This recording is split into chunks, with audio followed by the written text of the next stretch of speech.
Hello বন্ধুরা, আরকে কিচেনে সবাইকে স্বাগত। আজকে আমি রেসিপি বানাচ্ছি ডাল ঢোকলি। এটা একটা গুজরাটের রেসিপি।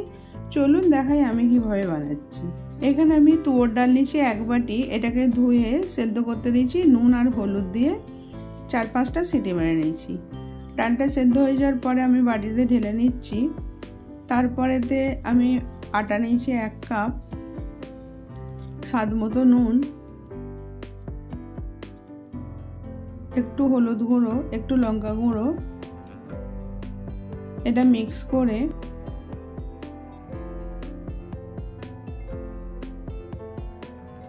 জল দিয়ে এটা মেখে একটা ডো বানিয়ে নেব।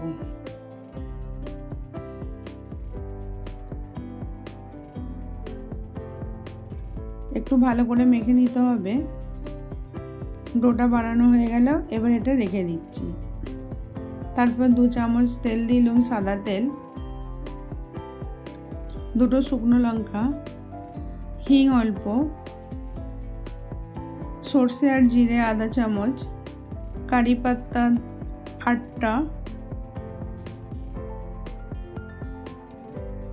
একটু ভাজা হয়ে গেলে সামান্য একটু হলুদ দেবো, আগেও হলুদ দিয়ে সেদ্ধ করতে দিয়েছিলাম বলে। এবার ডালটা ঢেলে দিলাম। ডালটা একটু বেশি পাতলা করতে হবে, এই জন্য জলটা একটু বেশি দিতে হবে।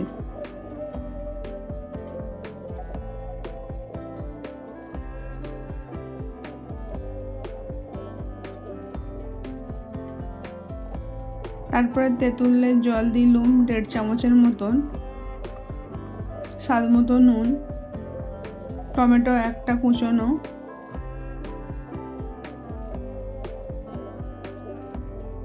স্বাদ মতো চিনি।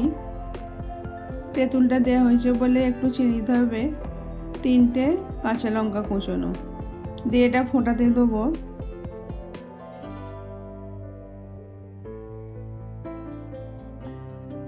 তারপরে আমি লেচি কেটে নিচ্ছি।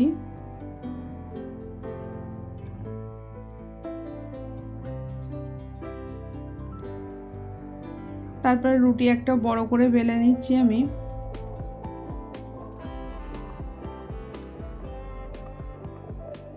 এবারে ছোট্ট বাটি করে এরকম ভাবে গোল গোল করে ছোট ছোট করে কেটে নেব।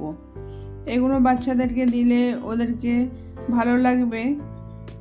এবার ডালটা যখন এরকম ফুটবে তখনই কিন্তু এই রুটিগুলোকে এতে দিয়ে দিতে হবে।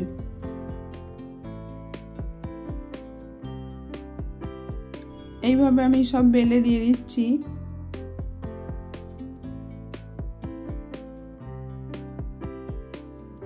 এইভাবে এটাকে আমি 10-12 মিনিট ফুটিয়ে নিয়েছি। চামচ করে তুলে দেখাচ্ছি সেদ্ধ হয়ে গেছে। এবার আমি এটা একটা প্লেটে ঢেলে নিচ্ছি। এটা একটু পাতলা করে বেললে বাচ্চারা তাড়াতাড়ি খেয়েও নিতে পারবে। এটা ছোট বড় সবারই পছন্দের জিনিস। এবার একটু ধনেপাতা ছড়িয়ে দিলাম। এইভাবে বানিয়ে দেখবেন, ভালো লাগলে লাইক, কমেন্ট, শেয়ার করবেন। আবার অন্য কোনো রেসিপি নিয়ে আসবেন।